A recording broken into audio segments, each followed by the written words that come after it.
ಇಷ್ಟು ದಿನ ನಿಮ್ಮ ಜೊತೆಗೆ ನಿಮ್ಮವರಂತೆ ಇದ್ದಂಥವ್ರು ಈಗ ನೀವು ಸ್ವಲ್ಪ ಕಷ್ಟದಲ್ಲಿ ಇದ್ದೀರಾ ಅಂದ ತಕ್ಷಣ ಈಗ ನಿಮ್ಮ ಬಗ್ಗೆನೇ ತಪ್ಪಾಗಿ ಎಲ್ಲ ಮಾತಾಡ್ತಿದ್ದಾರೆ, ನಿಮ್ಮ ಬಗ್ಗೆ ಅಪಪ್ರಚಾರವನ್ನು ಕೂಡ ಮಾಡ್ಕೊಂಡು ಬರ್ತಾ ಇದ್ದಾರೆ ಅಂದ ಮಾತ್ರಕ್ಕೆ ಯಾವತ್ತೂ ಕೂಡ ಬದುಕಲ್ಲಿ ನೀವು ಒಂಟಿ ಆಗ್ಬಿಟ್ಟೆ, ನನ್ನ ಜೊತೆಗೆ ಯಾರೂ ಇಲ್ಲ, ಹಿಂಗೆ ಆದರೆ ನನ್ನ ಜೀವನ ಹೆಂಗೆ ಅಂತ ನೋವಲ್ಲಿ ಕಣ್ಣೀರು ಹಾಕಬೇಡಿ.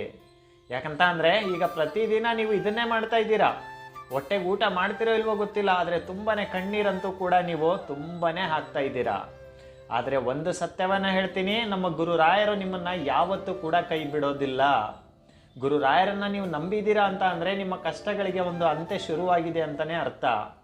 ರಾಯರು ಕೈ ಹಿಡಿದವರು ಇವತ್ತು ಎಷ್ಟೋ ಎತ್ತರಕ್ಕೆ ಬೆಳೆದಿದ್ದಾರೆ. ನಿಮ್ಮನ್ನ ರಾಯರು ಕೈ ಬಿಟ್ಬಿಡ್ತಾರಾ? ಖಂಡಿತ ಇಲ್ಲ.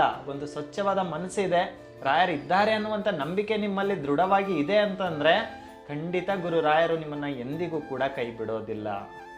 ಯಾವತ್ತೂ ಕೂಡ ಬದುಕಲ್ಲಿ ಇವರೇ ಆತ್ಮವಿಶ್ವಾಸವನ್ನು ಕಳ್ಕೋಬೇಡಿ. ಗುರುರಾಯ